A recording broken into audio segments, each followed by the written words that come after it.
How to take a 2x2 photo on iPhone.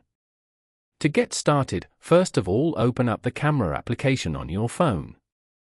You are now in the iPhone camera screen. On this screen, go to the top and tap on the arrow in the middle.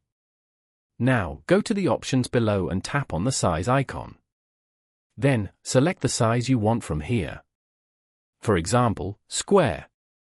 After that, tap on the capture button to take a 2x2 photo.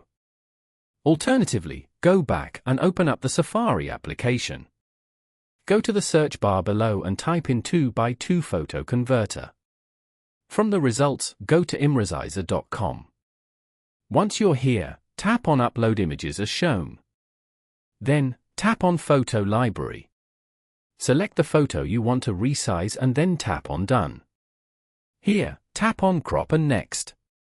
And then, tap on Download Image. Now, tap on View. As you can see, you have successfully resized this photo to 2x2.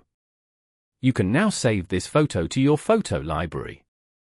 Following these steps, you can easily take a 2x2 photo on iPhone.